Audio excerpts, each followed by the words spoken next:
Hello, everyone, and welcome to today's webinar. We're going to be doing a med school application Q&A. I love these because we kind of just get to chat and answer your questions about the application process. Today, we have two panelists with us. We have Amaka and Nate, and they are going to now introduce themselves. Whoever wants to take the floor. I can jump in. Well, yeah, go ahead. I'm Nate. I'm a first year in the neurosciences graduate program at USC. I'm an MD-PhD student at the USC Keck program. I've done my first 2 years of preclinical, and now I'm in the PhD years portion before I finish the last 2 years of medical school. Hi, everyone. My name is Chiamaka Okorie. I usually go by Amaka. I am in my fourth year, so I am going to be applying for residency this year. I am strictly an MD candidate, and that would be, if you all are curious, the difference in an MD and an MD PhD application. This is a good panel to ask those questions. But I am also an international student, so I'm here on an F1 visa, if any of you have questions around that. All right. Amazing. Let's jump in. Oh, if you are just joining us, please feel free to enter your questions in the Q&A box, and we will get to them when we do. All right, let's get started. So our first question, I think we should start at the very, very beginning, is if you're thinking about applying to med school, when should you start thinking about your application? That's a great question. So I think one of my biggest regrets from my application cycle was not being a little more timely. And now I advise all my clients to submit as early as possible in the application process, just because it relieves like a lot of headaches later on. And that means like being really proactive. The earliest you can submit the AMCAS application for MD schools is about the last week of May. The date varies a little bit, but usually it's like right around May 30th. The process of what happens from there is over the next course of that month in June. Your application goes to the AAMC. They verify some of your information. So they'll be verifying things like test scores, the like personal information that you put in, as well as like how you categorize your classes and your grades, just to make sure everything lines up with your transcripts. After that, as of July 1st, the schools that you're actually applying to can see your application and then can start to send you secondary applications, which is what is sort of the biggest, one of the biggest bottlenecks in the application process is getting through these secondary applications. A lot of schools do interviews on a rolling basis, and also a significant amount of schools do admissions on a rolling basis. So if you get your application, your secondary application in end of July compared to somebody who got them in mid-July, there could actually be months in between when you're hearing back for an interview date, just because there could be thousands and thousands of applicants to that school who have applied in that window, and they have to look through all those applications before they come to your application. So it really pays to be ahead of time. If you submit your AMCAS application slightly late, like I did, I think I submitted around mid-June. My application actually didn't get verified, I believe, until the first few days of July. So other people during those first few days of July were actually receiving their secondary applications back, their secondary application invites back, and I wasn't hearing anything back. I think it can be a little nerve-wracking when everybody else is hearing something and you're not hearing something. So if you do apply late, have a little bit of patience. It can all work out in the end, and it usually does. But it's definitely beneficial for you to be as early as possible and proactive in the application process. For that May 30th application date, you usually want to start thinking about your primary application at least about 6 months ahead of time, because there's a lot of materials that you're looking to gather. ACOMIS works a little bit differently in the fact that when the application opens, sorry, I didn't mention, the application opens for AMCAS on May 1st or May 3rd, somewhere around the first week of May, and then you can actually submit it beginning the end of May. ACOMIS works differently. It opens in the first couple of weeks of May, and then it can actually be submitted right away for verification purposes. Awesome. That was so thorough, Nate. Do you have anything to add, Chiamaka? It's great. So I forgot to add what school I go to. I'm a Dartmouth medicine. So I would echo everything that Nate just said. So I have been part of the Dartmouth admissions committee for the med school for 3 years. And I always use this example. So if you have 20 amazing candidates and in the beginning of the cycle all your seats are open, you're just really excited and you are like, okay, let's let 12 of them in. Let's get them in. So if you fell in and you applied really early, you're part of the people when we're just beginning our cycle, we're very excited, we're trying to get a lot of people in. By the time we start giving our seats away, we become more particular about who we're accepting. So you might have been a great candidate, and if you applied early, we would have been like, oh yeah, I think this candidate is like really good. But now it's like, okay, this candidate is really good, but like, how do they compare with our other 50 fantastic candidates? So it gets a lot tighter and we get a lot more nitpicky. So you really want to get in while the iron is hot, strike while the iron is hot, which is why you're going to keep hearing the term apply early. And exactly what Nate says, applying early doesn't only mean that you're submitting your application the day it opens. It means that you were working on your application months before. So you're not just submitting an application just to submit an application. You're submitting the best application you could put together, which is why that May date is not the date you're thinking in your head. It's 6 months before that. Have I started getting my letters in? Do I have my pre-med committee in my corner? Do I have my MCAT date set up? Will I get my MCAT score before my verification goes out? Will I have my personal statement ready? All of those questions are the questions you're asking yourself. And again, if you're applying MD and if you're applying DO, and most people apply for both, applying for a DO program means that you can start your application as early as possible. The schools can start seeing those applications as early as possible. Maybe I always tell the people I mentor, if you're so nervous about the application cycle, DO schools do get back to you earlier. You might hear back about an admission earlier, and you're just like, you have a little bit of peace of mind because you have one DO or a few DO applications in hand. And then you can start worrying about if I should be applying to more MD schools. I would say that would be the only thing I would add at this point. Yeah, Amaka echoed like a lot of really great things that like sort of spurred things in my mind. It's absolutely true about like when it comes down to the end, sometimes you have amazing candidates that you want to admit, but there's simply no more spots left in the upcoming class. And those people unfortunately get moved to the wait list. And you think that like those people could have applied super late, but sometimes those are just the people who applied like a few weeks after you sent in your secondary application, because there are thousands of people getting them in. Another thing that I just wanted to add is something that I heard during my application that I didn't listen to, that I tell everyone to do now, is pre-write your secondaries. A lot of the secondary application questions are recycled from year to year and don't change, and you can find them online on places like Reddit or Student Doctor Network. Don't spend too much time driving yourself crazy on those places. But the prompts are usually there, and sometimes like maybe one essay changes, sometimes none of them change. And that month of dead time that you have in between submitting your primary and actually getting secondaries back from the school where AAMC is doing its work to verify, that's a golden month for you just to start pre-writing those secondaries. And as soon as July hits and like you get a secondary, instead of it taking you a couple of weeks or a few days to respond to one of the secondaries, you already have something pre-written and you can like submit that off right away. And if that's your top school is going to be looking at your application before anyone else had a chance to get theirs in.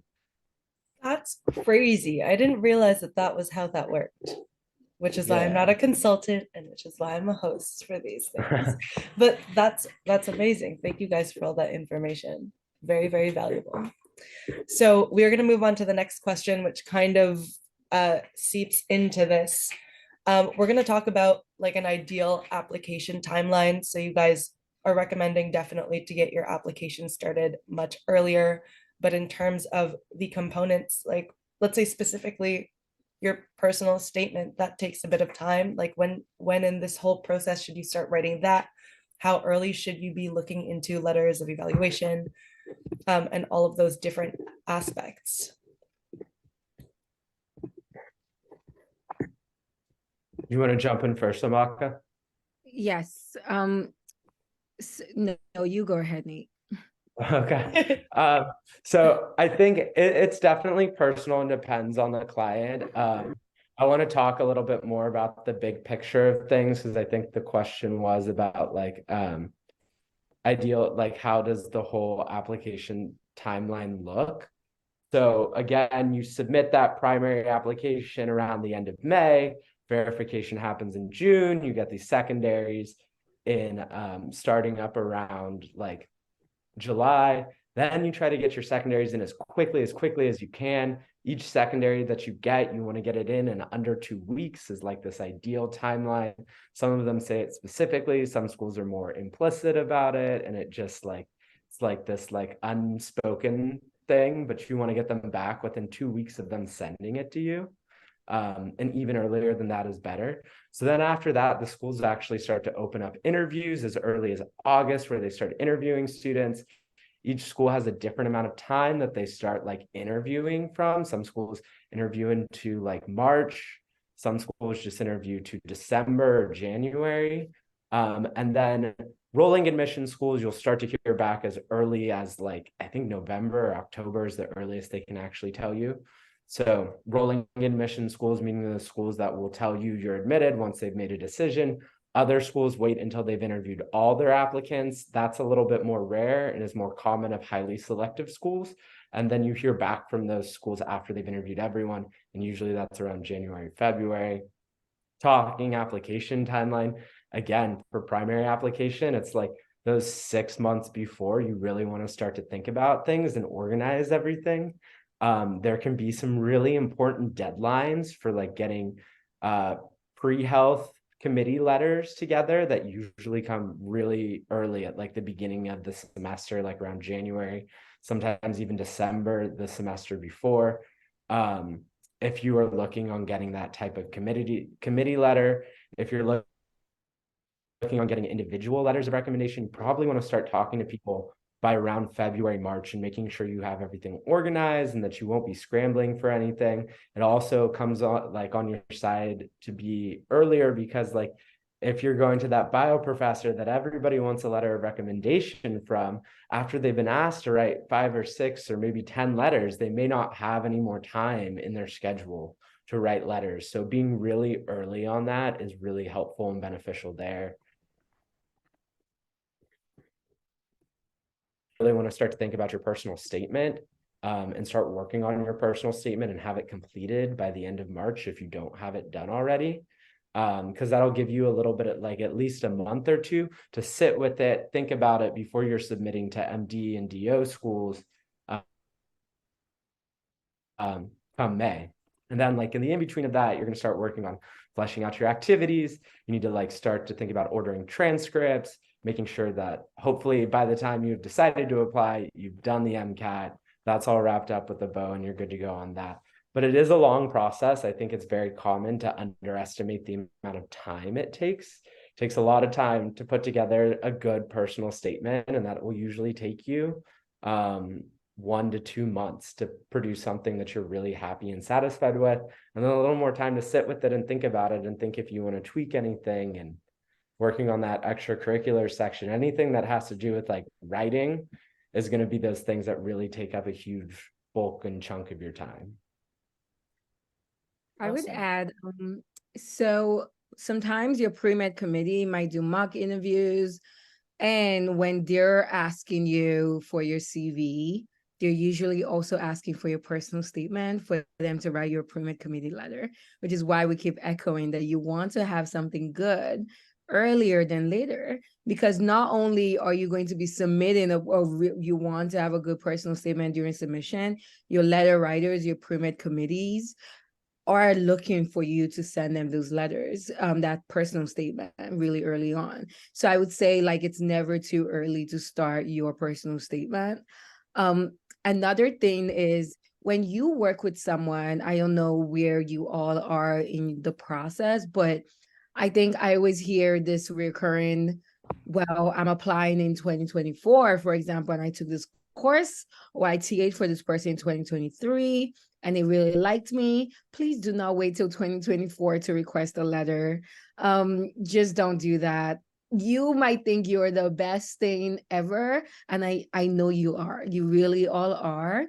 But most of these professors, most of the people you're working with have so many mentees, so many students under them. Imagine in the fall, one professor might have 90 students and, 5 of you may stand out. And next year, next spring, 90 students and 5 of you may stand out. It will be really difficult for them to write the best letter they can.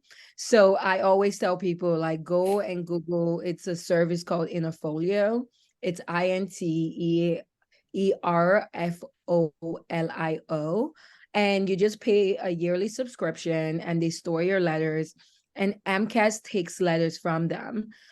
There's a way for you to just transfer your letters from Interfolio to your AMCAS application, and DO programs, the Texas application, all of them go through Interfolio, and it's still confidential, all of that. So I would say like it's better to start hoarding those letters.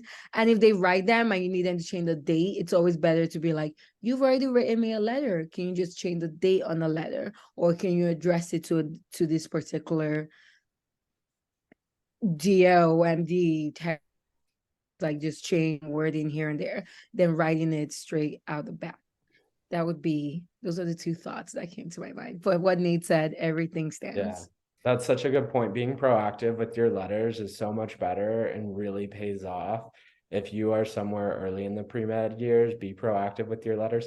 And hey, if you get a letter of rec from someone and you decide you don't want to send it, you don't have to send it later on. You can just store that letter of recommendation and it'll just exist in the internet. So that's always an option too. You can ask for it just to have it in your back pocket if you need it later on. And how long are the letters valid for? I still have my Interfolio letters, but I think obviously it's been 6 years, not aging myself.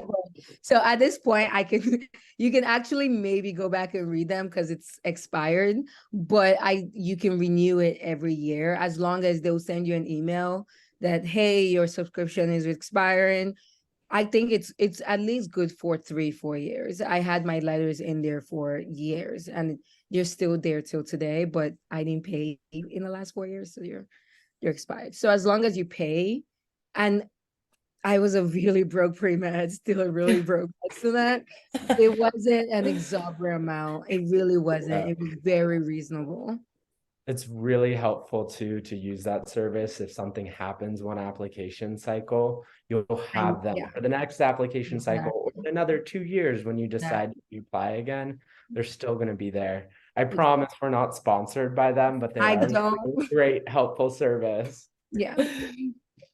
Awesome. In the same vein, someone is asking, would you recommend waiting until the application opens before requesting transcripts? I think I would. You would. And your registrar is used to those applications, and sometimes it's basically automatic. I think someone may just click a button or not, but they would get your transcript in at least less than 2 weeks. I don't think you can pre-send it or pre-have it because it has to be an official document and all of those. But again, remember, applications open May 4th, May 3rd. but submissions don't go until like May 30th. So within when application, once you make your account, applications open, you can just send that request before you even start putting in other things. So you have at least 3 weeks between before submissions start going out. So, all right, so we are gonna move on. Thank you guys.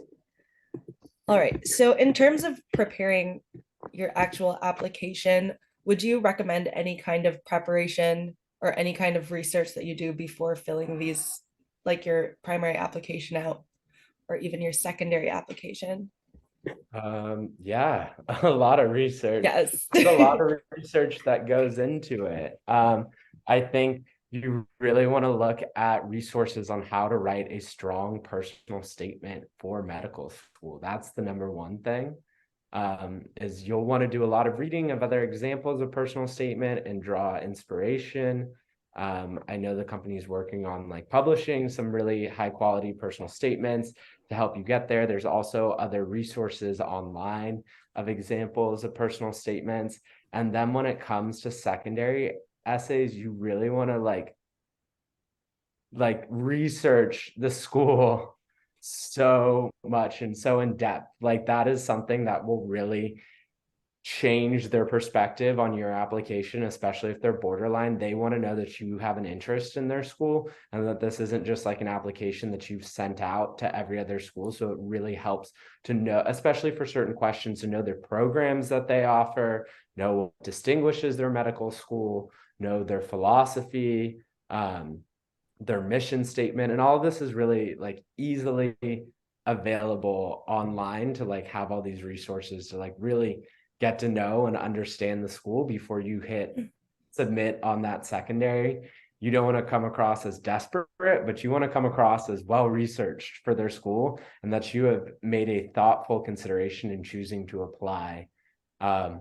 A lot of people who sit on the admissions committee have some degree of narcissism about their university. So they want you to kiss the ring a little bit and talk about why you think it's a great school and that. And again, when it comes to interviews, again, you're going to go even more in depth and even deeper on that school to know exactly why do you want to go there, because you are going to get asked that in some capacity. They're going to gauge that. I would also add that you're preparing your CV is a really good way to prepare for the primary application. Because if you're sitting down and if you're telling yourself, I'm going to, I don't know how long your CV is as a pre-med, as a medicine, it keeps growing.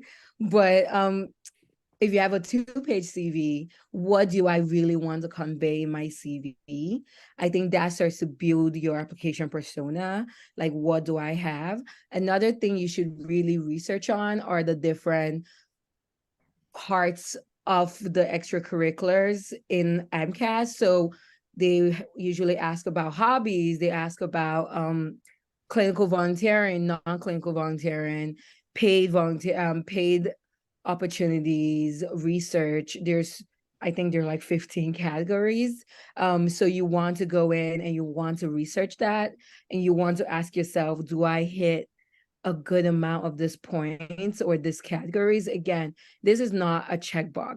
If you're checking a box, you might actually not be a great candidate, because we in admissions can see that you're checking a box. It has to kind of come together in a cohesive story that you can tell in your personal statement and then during the interview. But obviously, when the screeners are screening through thousands of applications, they have questions they're asking themselves. Does this person hit our threshold for research? Does this person reach a threshold for community service, service to others, threshold for commitment to medicine? Those things all look differently. And we're asking ourselves different questions, but what we're asking ourselves is, do they have this categories filled out, and do they align with our school's mission? So you really want to start thinking about that. I've had people who said, I unfortunately could not hit my boxes. I don't have enough shadowing. And enough shadowing to me, less than 10 hours. You don't need more. Me too. I don't know why people think they need 50. Please don't do that. No one expects you to do that. Yeah, But like they actually, they're like, why I don't have all of this? I'm going to start volunteering in March. We're going to see that.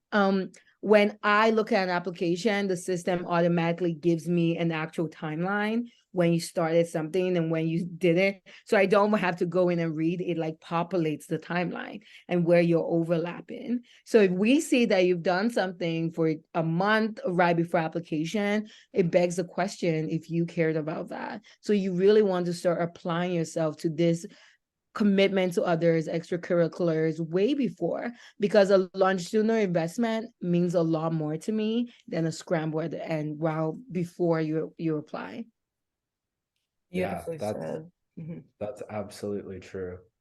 A couple of things that just like reminded me of is like also in your application, people don't always know this, but you can put like projected hours for a project. So if you are just starting, maybe for me, it was like I was graduating, I took one gap year. I didn't include in my application the new like job that I was getting in clinical research, but that was something that I actually could have included in my application because that was a year-long commitment.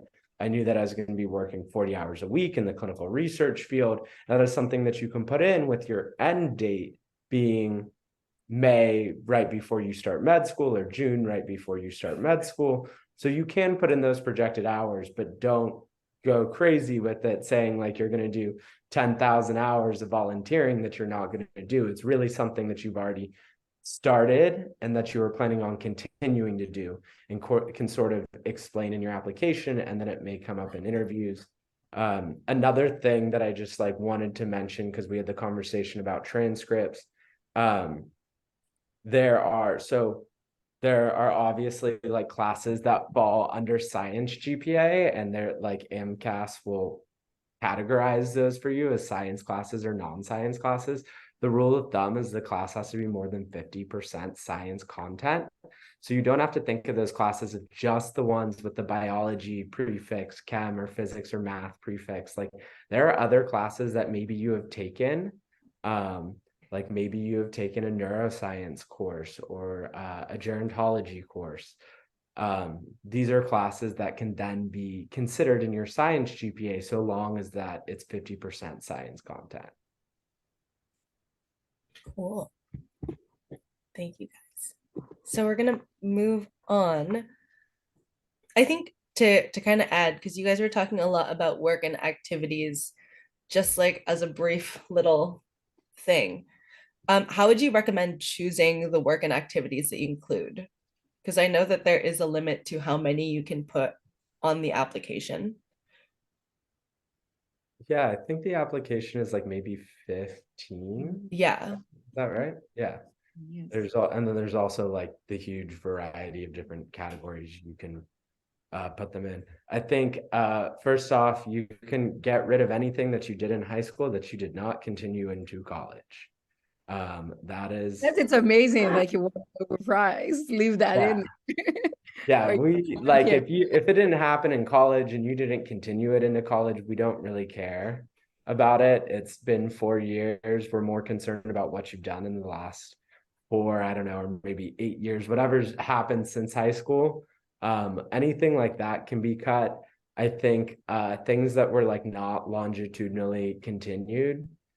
So again, like if you shadowed a doctor for only like 5 hours, like one time, like it's probably not a big important thing. However, if you shadowed a bunch of different physicians, you could probably collapse that into one category and just put shadowing, and then like these are all the different places I shadowed, and like but like using each one of those boxes to do 5 hours with this physician, 10 hours with this physician is not an efficient use of space in your application. So you can really condense there and earn back some of your space.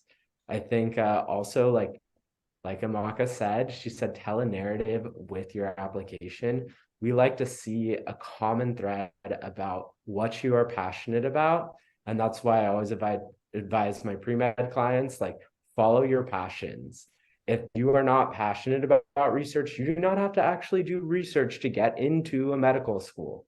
So long as you do other activities that you are really passionate about, make a difference, and you show that you are passionate about that. If you're not into research, go into some other volunteer program, education program that you are passionate about, and you're going to give it your all. Because if you are like spent 300 hours in a lab and you hated every single minute of it, we're going to be able to tell that in your application, and we are going to be able to tell that in an interview. It's really hard to talk about something that you absolutely hated in a way where it like doesn't come across as like, this was not something I was passionate about.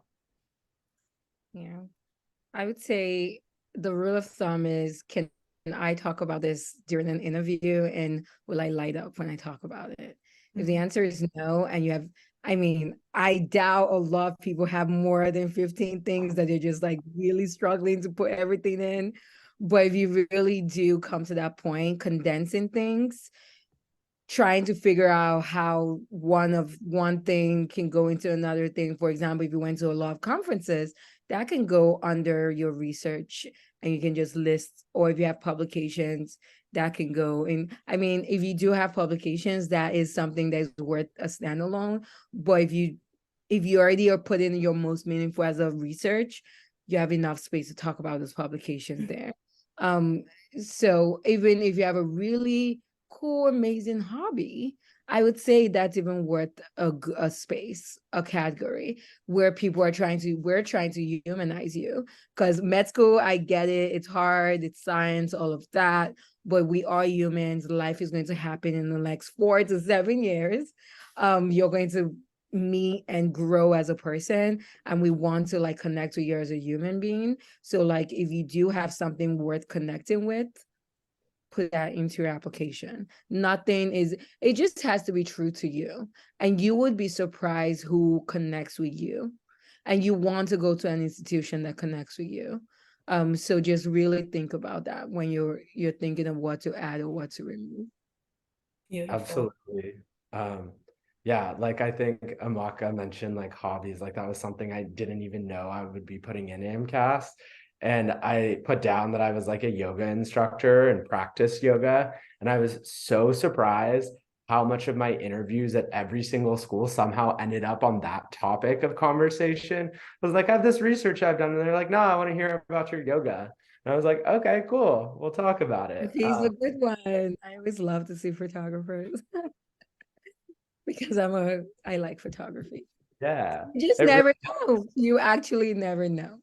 Humanizing an application is a great opportunity for us to be like, this is a person beyond just a resume or CV. They have interests outside of medicine, and that's cool too. I've had candidates like after the interview, I give them my email and they send me your portfolio, and I love it. That's awesome. All right, so we're going to talk a bit about prerequisites, I think. So someone is asking, are repeats for pre-med prereqs a bad thing when med school admins or admissions look at your transcript? Yeah, I think this is a really hard question to ask, because I think that neither Amaka or I are we both served on admissions committees, so we can see that, but we don't necessarily see what happens before you get selected for an interview. I think that obviously the rule of thumb is you want to do as well as you can in the class the first time you take it. However, I will be the first to admit I did not kill my freshman year of college. There were mistakes made, and they really look at the growth pattern of where you started off as a freshman, where you ended up as a senior. So don't be too focused. Like if you have to retake one class, that's not going to kill you. It's not going to be an application killer. I guarantee that there are many members on admissions committees who will sympathize with you and maybe had to retake OChem one time themselves. Like there are many people who have done that, and they go on to be very successful physicians with very successful careers. I always have this question like related to this. Should I retake a prerequisite? Should I withdraw from a class? There are 2 ways to withdraw from a class. You can withdraw from a class before, I think there's a deadline. If you withdraw before this time, it won't get in your transcripts. If you withdraw after this time, it's going to get in your transcripts. If you're going to get a really bad grade in that class and you literally are seeing yourself going in that bad grade direction, withdraw from that class. 100%. I would never, I withdrew from one class. It was a microscopy class. And I remember like ruminating about it, like this is going to be the thing that like really, even when they asked about tell us something that you would like us to know. And I was like talking about my W. And now that I'm in admissions, like I've never heard of anyone in our discussion say, can you imagine that you're with this class? It's not, obviously, it's a pattern, right? You just don't want to make things a pattern. If you have a pre-med course prerequisite that you did really badly on, ask yourself why you did bad in that class. Was it the professor? Because if there are multiple other professors and you really strongly believe that if you take another class, you would do significantly better, not just better, significantly better, ask yourself that. Like, if you don't believe, if there was a reason, a family issue, life issue, something got in your way, there are reasonable reasons to retake a class, but you have to ask yourself why you didn't do that well in that class. Because if you're going to just retake the class and then from a D to a C, there was no point. It would make no dent to your GPA.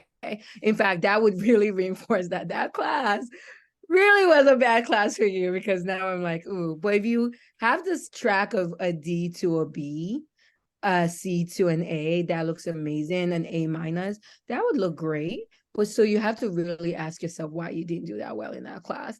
And again, if you are staring down a D, an E, it's very reasonable to have a W. I would rather you have a W and keep your GPA, because again, certain schools screen using GPAs and MCATs, and you want them to really look at your application. I would rather they look at your application and see a W than not even look at your application because you had an E that really destroyed your GPA. Awesome. That's great advice. Okay. So now that we're kind of talking and we're going in the route of academics in terms of your med school application, I'm going to talk about the MCAT a little bit, or ask a question about the MCAT rather. Retaking the MCAT in the same vein of retaking prerequisites, what are your thoughts on that? Does that look bad? How many times is too many times to retake the MCAT? Yeah, I think retaking the MCAT is really tricky. Again, like you need to see positive growth in that MCAT score. There's nothing that's going to be working in your favor on an application if you retake the MCAT and stay where you are at, or you actually go down. That is sort of a red flag for admissions. You definitely want to be seeing significant improvements in your MCAT score. I would probably say like at least 4 to 5 points jump, maybe even more. You're being even generous. I was going to say 5 to 7. Yeah, if you're just going for like a 2-point jump, like the standard deviation of a score is 2 points. They provide your MCAT with a window of being like, you scored a 515, but somewhere their score is between a 513 and a 517. So that 2-point jump isn't really going to do anything for you. So really, it can be really hard to like think about your application and whether or not you need to retake. I think you need to consider it with the factors of like, where's your GPA at? What kind of schools are you applying to? What is the rest of your application looking like? Do you have the extracurriculars and the personal statement stuff and that piece? Because that's a big component of your application. I've talked about in like prior panels, the scores get your foot in the door, but they never open the door. So all your scores are going to do is get you an interview, but it's not going to get you admitted.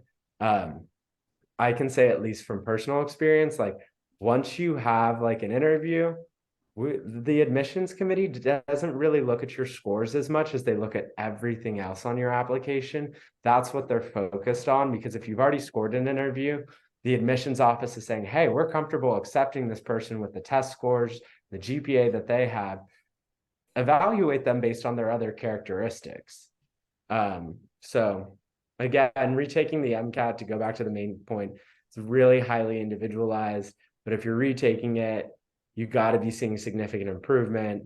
I think that like most I've ever heard of people really taking the MCAT is like 3 times. I think like after 3 times, it sort of gets to be like, and even 3 times is a lot. Yeah, I've seen 5, and at that point, your application is a walking red flag, unfortunately. It's unfortunate, but I'm being real, because the first day you step into med school, it's tests till you're done.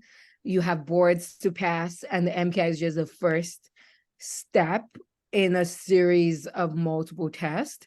And if you're struggling that much and retaking it 5 times, it's really difficult. We got like, even I know DO schools would still really caution about taking a student who's retaken the MCAT like 5 times. So 3 is a reasonable amount. I would say you want to try to aim for 2. And retaking the MCAT is not the end of the world. A lot of people retake the MCAT. A lot of really successful physicians retook the MCAT. I think most pre-meds think that there's a certain score that they need to score, and that's the score that's going to get them into the school they want. I will tell you personally, I've rejected 523s the same cycle that I've accepted 507s. Because when I interviewed them, I just really did not feel comfortable giving them a spot, even if on paper you think, why would you reject a 523 and accept a 507? I would rather a compassionate, well-rounded physician in my class, in my school, around me as a colleague, than someone who is a great test taker who might not have those qualities. So again, Nate had exactly what he said. You really want to look at your application, and that's why people like us are here. If you really don't know, this is why our services are there. We can really give you personalized reasons why we think you should or shouldn't take the MCAT. Because again, when you're pre-med, I was one, and it's normal and it's okay.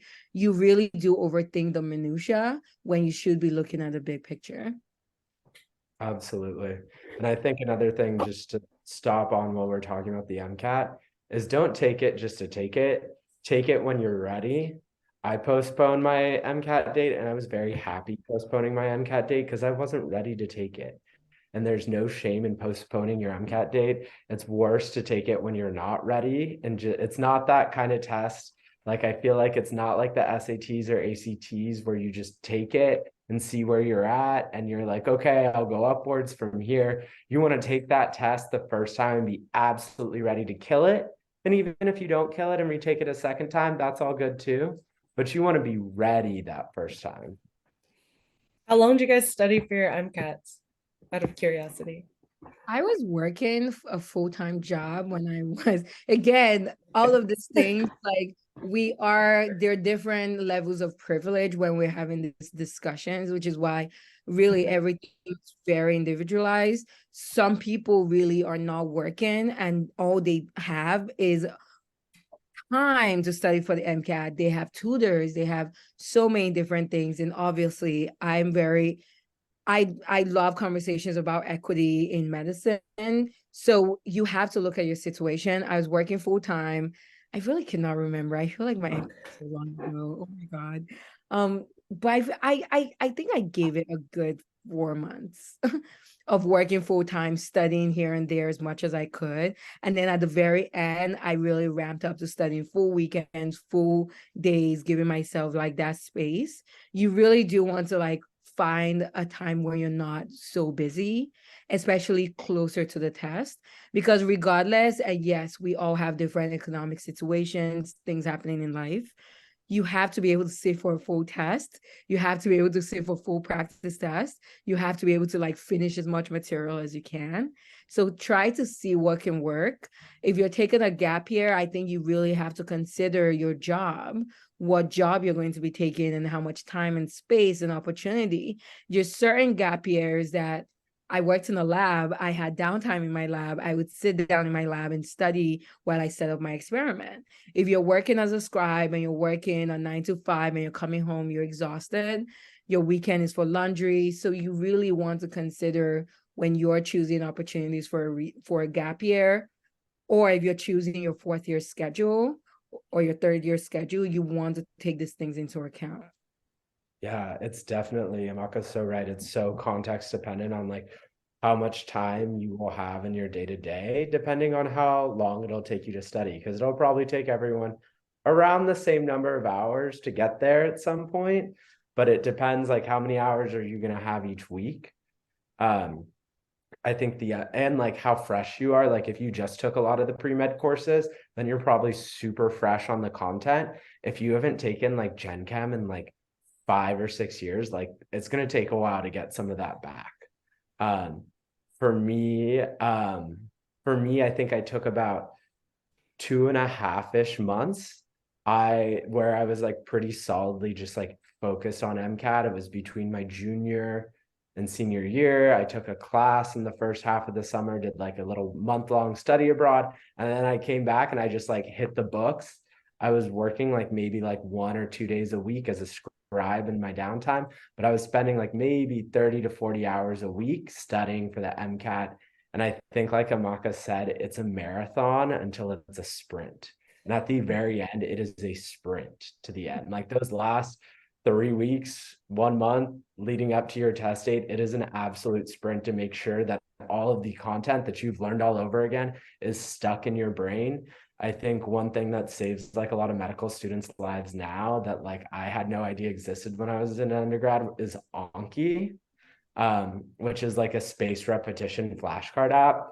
There's a lot of like pre-made flashcards online that are really good resources for the MCAT, completely free, accessible to anyone. And that's a great resource to help aid your studying.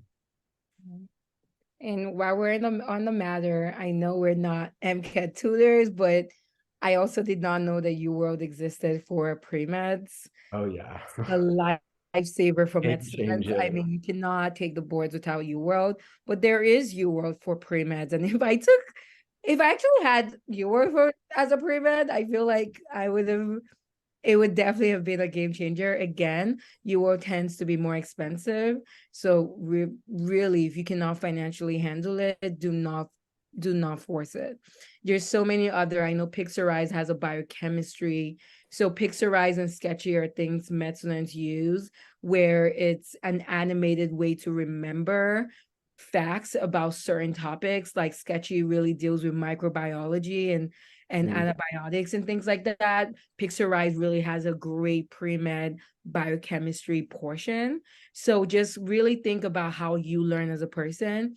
Are you an audiovisual learner? Are you a question bank learner? Are you someone who just needs to do the textbooks? You need a tutor? Really ask yourself that and just go with what feels right for you. We don't know who is on this call and where you are, but if you've been out of school for years, I know some people that go back and do a post-bac program, and the post-bac program really helps them with your MCAT prep. Again, this is all individual, which is why you can consult with people. There's so many people that you can find people who can talk you through your options. But again, think of what's best for you in this process. Amazing. Okay, so we have 2 questions left. And we're going to move away from the academics and grades for now. Not for now, like for the remainder of this webinar. So the next question is, as admissions officers, what are some common mistakes or common red flags that you guys see in applications? Like what's kind of a, oh no. I have a major one You too. that people don't think about. Do not, because we are living in a virtual interview world now, do not read off of a prompt. Your interviewer can usually pick up on it somehow. Like they will usually figure it out.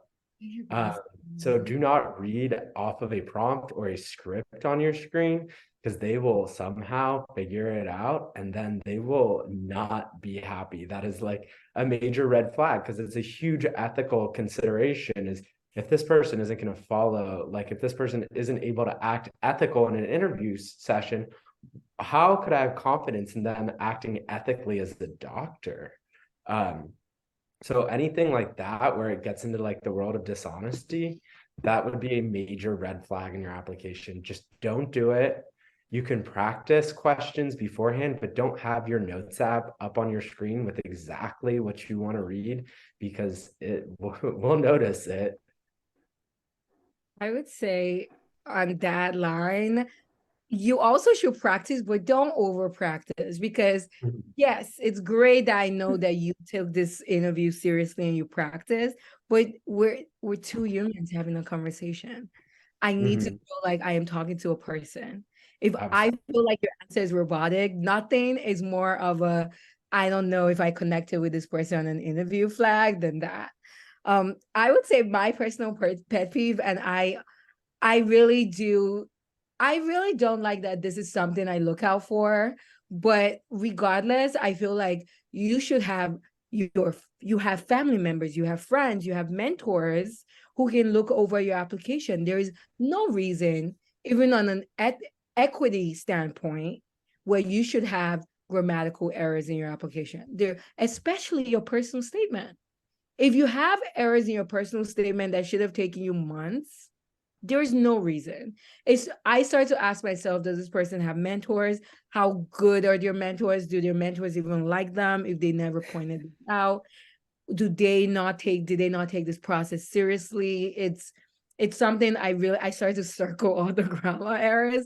And yeah, a comma here and there, yeah, that's fine. But like huge misspellings, really long sentences, like words that are not real, all of those things, which is why you want a few people to read your application before you submit it. You don't want too many people to read your application, because too many mouths can spoil the pot. Like so many people have different opinions. You really want trusted people, or a few of them, to really look through your application. So I would say that would be a red flag. Letters of recommendation, you can tell when someone really did not know that person and they just wrote that letter. And so you really want to really think about who your letter writers are, because letters are make or break. They can really sink you. So you just really want to be careful when you're selecting that. Yeah. I think You go ahead. I had Oh, another. sorry. I was gonna say, yeah, on the letter writers, there's I personally don't put too much weight behind letters, because most of the time they're usually pretty glowing. Like most of the time, anybody who's writing a letter for you, they're all gonna be glowing. I don't judge your application too much on how Dr. So-and-so is able to write versus other applicants, Dr. So-and-so. But that being said, a bad or lukewarm letter is Stands out. tragic Yeah. for your application. So when you are going to receive your letters of application, you're asking someone, you need to ask them, can you write me a strong letter of recommendation for my application to med school? Not, can you write me a letter of recommendation? Can you write me a strong letter of recommendation? And if they say no, or they hesitate, don't push them. Walk away, go find someone else. They will write you a better letter of recommendation. And the name brand of who is writing your letter really doesn't matter. It really doesn't. We don't know who Dr. Sue Yeah, is. we have no clue. We have no clue. I'm all the way in the East Coast. He might be the most famous. I mean, except he's just, Dr. Fauci or Wale Soyinka, who is a Nobel Prize winner. There's certain people that, yeah, a lot of people know them. Even a Dr. Fauci letter, I'll be like, okay, this person works with Dr. Fauci. I mean, it is what it is. As a pre-med, compared to in residency, where it gets smaller and the field gets smaller, and you're like really trying to subspecialize, med school. So if you feel like there's someone who is this really known person, who is this amazing person, who you feel like will write you a subpar letter, please stay away from them. Yeah. Not worth it. We don't know that person. I repeat, we don't know that person. Not at all. We're not Googling your name, regardless of how much accolades they put. We read the content, not the character of who writes it. I would also say, please try to be as positive as you can and as personal as you can in your application. I feel like I remember someone specifically who their parents are physicians, and the mom was an OB, but he's interested in ortho. And again, you cannot tell me you're interested in ortho before you even start med school. You've not experienced all of medicine to be that stuck on a specialty. I actually find that as a semi-red flag. If there's a reason you had a childhood illness, you had a family member, there are certain reasons. Some people who are really into psychiatry, neurology, there's certain reasons, right? And you can really talk about those reasons. Yes. But if you're coming in, I would say like you want to be able to be open to all of medicine. So if you're already closed off to medicine, the rest of medicine, that's like an interesting perspective if you don't have a solid reason. And then if you start down in another specialty because of your interest, that's a no-no. So I remember he was basically saying like putting OB down and putting ortho up. And I remember thinking, what? There was no reason to do that. Absolutely no reason to do that. So even if there's something about your school you didn't like, I remember a particular candidate who really like went really ham on his school. And yeah, his school was in a very racist town, or known racist town, and they had all these problems. And I get it. I am a person of color. I really do get that. But you just don't want to focus on the negative, because that's the impression I come off of. Because I don't want a complainer around me. I want someone who is solutions driven. Amazing. Okay, so we're gonna head on to our last question, and I think this is a great one to wrap things up. Med school applications are stressful. You have to plan so far in advance for them, and it's a lot of legwork to really make a strong and impactful application. How would you advise that pre-med students or students in general who are looking to apply to med school find balance with school and life and applications, work? Yeah, it's hard and it's really tough. I can say this is like when I was going through my applications, the reason why I couldn't like submit applications as quickly as I wanted to is because I was working a full-time job at the time. I was working 40 hours a week and commuting to work, so it was taking a lot of my life. I think really, again, being proactive, planning your schedule, again, like you mentioned, like finding that balance. You need to make time for yourself. You can't just lock yourself in a room and write essays until you come out of that room end of July. You need to find this balance in your life. And I think the best way to do that is be proactive and plan ahead.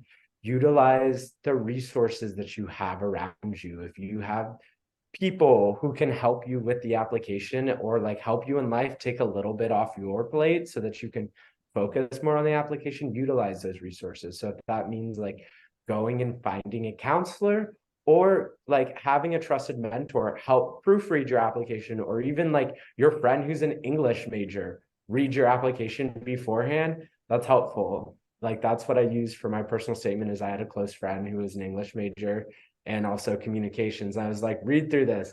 Tell me it makes sense. Tell me, like, I'm science minded. I'm not going to write the best essay that I can. And she went in and she made that so much stronger. So even if you don't have the financial resources to go to to go with a consultant, you can rely on those people in your network to help you make the best application possible. And again, in the process of making the best application possible, you're only going to be doing that if you're taking care of yourself. Take care of yourself first, make time to do the things that are important to you, and then you will be able to schedule in the rest of that time. I know we're over time, so I'm going to make this short and sweet. Stay away. SDN and the pre-med MCAT subreddit helped me. They really did, because they helped me find resources I didn't really know about.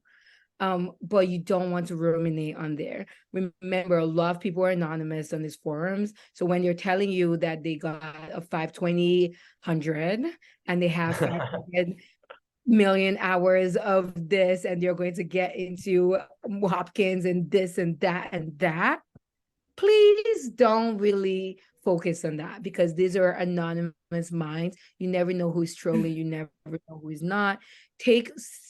Filter through the advice you get from these online forums, and just know that you are on your own path, and don't ruminate. Also, if you're still in college, other pre-meds around you, when interview time comes, they're going to tell you they've gotten 10 interviews. That's really true. again, and I'm not saying that people on this are going to be liars or not liars. Most of them might be saying what they believe, and they might have all this advice that they've gotten from somewhere else, and they just really remember, this is your journey, this is your race. Do not, comparison is really the thief of joy. Wherever you end up, you're going to become a physician, you're going to become a great physician. You just do not want to get bogged down in other people's noise. Amazing. Thank you guys so much for being here. I appreciate you so much. And thank you to our viewers for being here. I hope that you guys, and I'm sure you did, got a lot out of this webinar. There was a lot of very valuable information there. So thank you for joining us. If you have any very specific questions that we weren't able to answer, feel free to give us a call, send us an email for a free consult. And that's all from me. Have a good evening and have a great rest of your week. Bye. Thanks. Bye, everyone. Thank you for having me.